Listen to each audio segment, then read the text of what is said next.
do Senhor, meus queridos amados irmãos em Cristo Jesus. Nós estamos aqui para mais uma aula do curso básico em teologia aqui do setor do bairro Mapim. E nós temos aqui como o pastor responsável pelo setor, o pastor Irineu Vital, juntamente com a sua digníssima esposa, irmã Matildes. Eu sou o professor Claudine Santos e vamos discorrer aqui um assunto sobre importante, que são os 3 pilares que norteiam a matéria soteriológica. Que o primeiro pilar é o ato da justificação. O segundo, estarei comentando aqui sobre a regeneração. E o terceiro, sobre a santificação. E o processo de Deus, a ação do Espírito Santo na vida do homem pecador.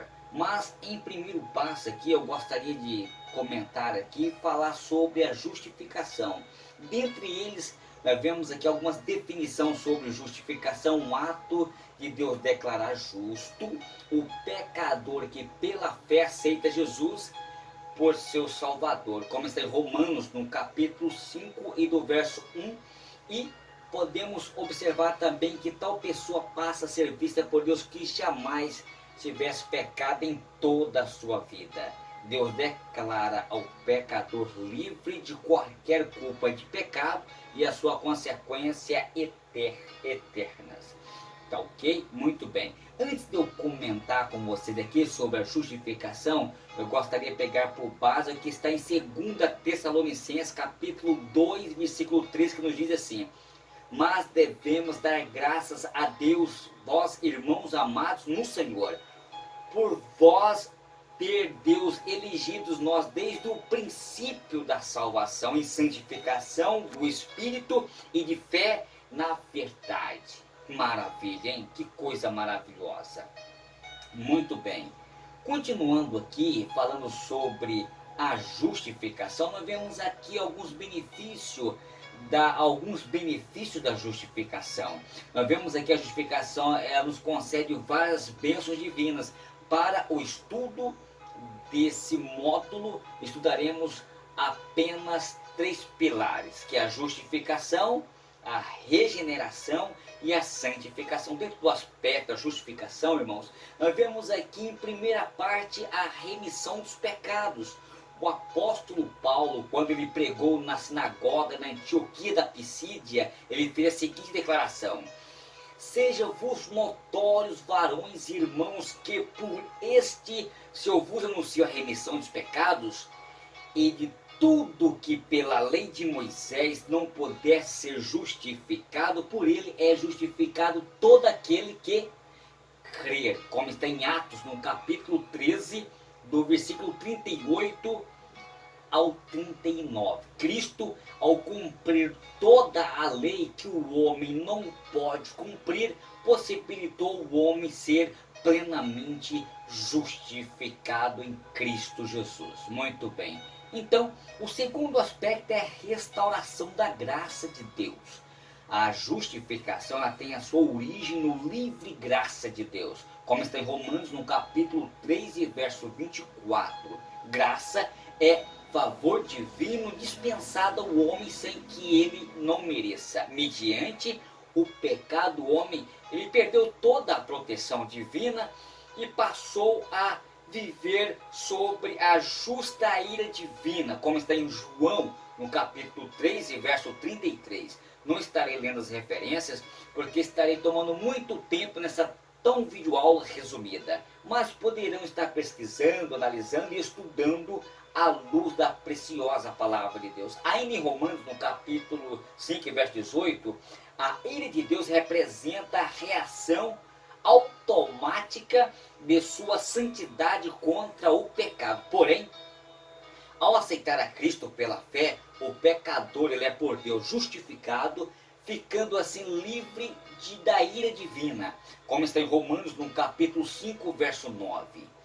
Então nós vemos aqui o terceiro aspecto. Eu quero falar sobre imputação da justiça de Cristo. A graça de Deus, ela só foi possível mediante a provisão da justiça de Cristo. Justificação significa mudança de posição perante Deus de condenado que era, o homem passa a ser então considerado como justo, como isso ocorre. A justiça de Cristo é creditada à vossa conta espiritual, como está em Romanos, no capítulo 1 e verso 3, do verso 24 ao 28, como também em 1 Coríntios, no capítulo 1, do verso 30. Que coisa interessante. Então, a cédula que nos condenava, Jesus cravou na cruz com o seu próprio sangue. Isso eu vou falar posteriormente no aspecto da regeneração. Muito bem. Então, tudo isso que eu comentei aqui agora, bem resumidamente, eu falei sobre o ato da justificação. Falei sobre os benefícios da justificação, que é a remissão dos pecados, né? Falei sobre a restauração da graça de Deus e falei sobre a imputação da justiça de Cristo. Muito bem. Esses são só sobre a justificação. Mas quero falar aqui agora sobre o ato da regeneração. O termo regeneração, como temos em Tito, capítulo 13, verso 5, refere-se à renovação espiritual do indivíduo. Isso significa que ser gerado novamente é receber uma nova vida. Reconstruir, restaurar e reviver. É a ação poderosa, criativa, decisiva e instantânea do Espírito Santo, mediante a qual ele recria a natureza interior do pecador arrependido. Existem várias expressões bíblicas que esclarecem o sentido de regeneração, que é um novo nascimento. Primeiro significa, o que significa nascer de novo, né? O que significa nascer de novo?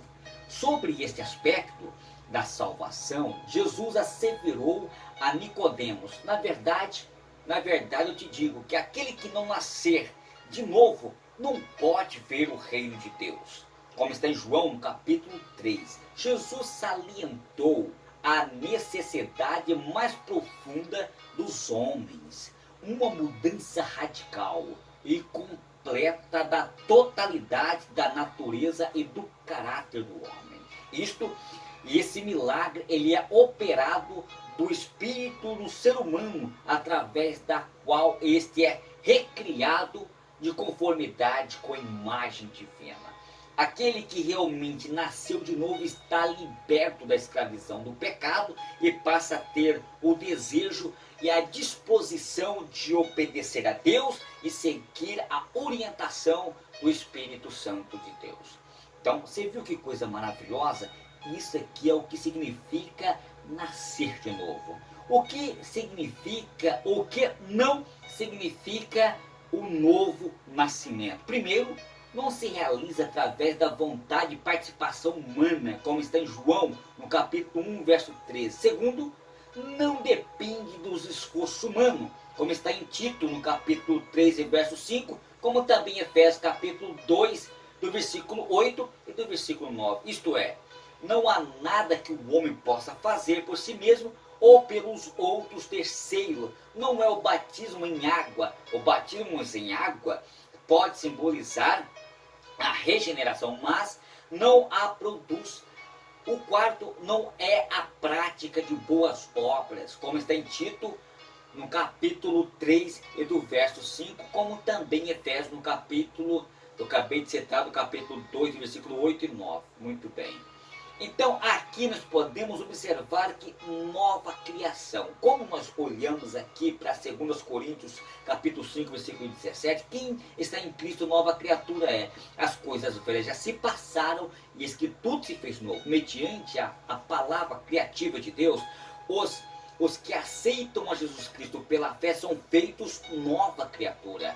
O crente é uma criatura renovada segundo a imagem de Deus, que compartilha de sua glória em relação à primeira criação material. A primeira, o homem está caído e morto, porém, na segunda, a espiritual, ele é renovado pelo Espírito Santo de Deus.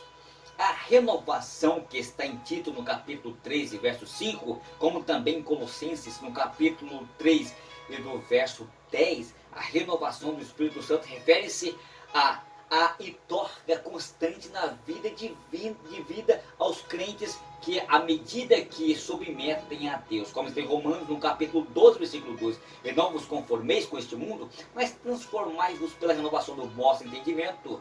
Tá ok? Muito bem.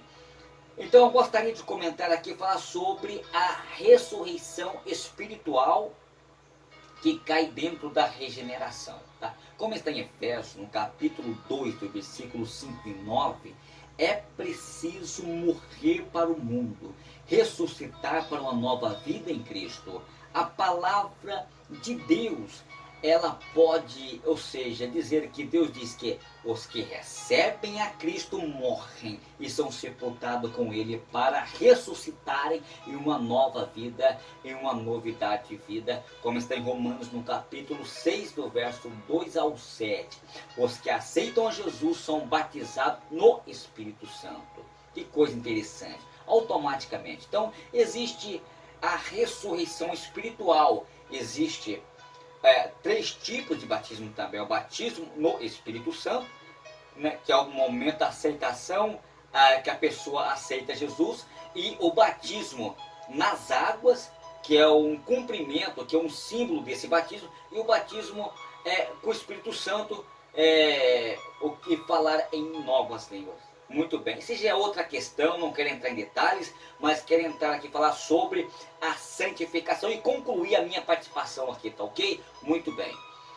A santificação, o termo santificação significa tornar-se santo, consagrar-se, separar-se do mundo, pertencer unicamente a Deus, ter comunhão com Ele, servir com alegria. Através do processo da santificação, que o homem regenerado passa a ter um relacionamento íntimo com Deus em sua vida. Ou seja, o sentido da santificação. Santificação tem um sentido genérico de separação, dedicação, consagração de pessoas ou coisas ao uso exclusivo do Senhor. Isso está em Êxodo, no capítulo 13, verso 2, como em Jeremias, no capítulo 1 e verso 5. E nós vemos aqui também isso em Levítico, no capítulo 27, e do versículo 14 ao 16, como também o autor de Segundas Crônicas, no capítulo 29 e do verso 19. E esse tratado de santificação do crente no sentido principais, flui da palavra de Deus. Primeiro, separação do mal para pertencer unicamente a Deus, como está em Levítico no capítulo 20, verso 26. É chamado de aspecto negativo de santificação, porque o corpo assim de não farás isso, não farás aquilo, ou seja, tudo tem que fazer de conformidade com a palavra de Deus. Muito bem. O segundo aspecto é separação para servir a Deus, dedicação a Deus para o seu serviço, como está em Êxodo no capítulo 19 e do versículo de número 5 e 6. E é chamado de aspecto positivo da santificação, porque ocupa-se de fazer o que Deus ordena quanto à santificação, como está em 2 Coríntios, no capítulo 7, do versículo 1, como também em Apocalipse, no capítulo 22 e do verso 11, Provérbios, no capítulo 4 e do versículo de número 18. E voltando para o Novo Testamento, nós vamos encontrar em 1 Tessalonicenses, no capítulo 5 e do verso 23. Muito bem. Então, mas os meios da santificação. Primeiro, o crente é santificado pela palavra de Deus. Em João, no capítulo 17, verso 17, a palavra de Deus ela tem poder purificador. Em Efésios, no capítulo 5 e verso 26, ela nos corrige. Em 1 Pedro, no capítulo 1 e do verso 22, como também em Salmos, de número 119, do verso 9, e também João, no capítulo 17 e do versículo 17, como também em 1 João, no capítulo 1 e do versículo 7, ela penetra também até a divisão entre almas e profundidades, como está, e separa entre juntas e medulas, como está em Hebreus 4 e 12. Muito bem. O crente é santificado pelo sangue de Jesus. Em Hebreus, no capítulo 13, verso 12, O sangue de Jesus ele nos piou a nossa culpa e nos justificou diante de Deus. Como está em Romanos, no capítulo 13, verso 25 e 26. E também é a provisão da nossa santificação diária. Como está em Romanos, no capítulo 7, versículo 18. O crente ele é santificado pelo Espírito Santo. Como olhamos para Romanos no capítulo 1, verso 4, como também no capítulo 15, verso 16, são várias referências, como eu já disse para vocês. Não estarei lendo para não tomar muito tempo do vídeo, aula, mas os irmãos poderá estar lendo aí, pesquisando, voltando o vídeo, pausando o vídeo, ok? Fica à vontade. E essa obra do Espírito Santo manifesta pelo poder e a unção que garante ao crente a vitória sobre a carne, como está em Romanos no capítulo 8, verso 13, como também está em Gálatas no capítulo 5 e do verso 17 ao 21. Quero terminar aqui a minha participação aqui e resumir dizendo que indiscutivelmente quando nós rendemos a direção do Espírito Santo, passamos a viver uma vida dia a dia para o seu serviço e perdemos totalmente o interesse pelas coisas do mundo. Nos tornamos cada vez mais santos e mais seguros da nossa salvação, né? E deixo aqui para meditação ainda para vocês, Romanos capítulo 6 e verso 19, como 2 Timóteo no capítulo 2 e verso 25. Fico com essa aula tão resumida aqui, tão rápida, mas simplesmente falando sobre os 3 pilares que nos dê a salvação, que é a justificação, a regeneração e a santificação, tá ok? Termina aqui dizendo que sempre usa uma palavra metanoia, que é uma palavra grega que se chama-se mudança de mente, mudança de comportamento e mudança de atitude, tá ok? Deus abençoe a todos vocês em Cristo Jesus. Um abraço do seu amigo hoje e sempre, Claudinho Santos.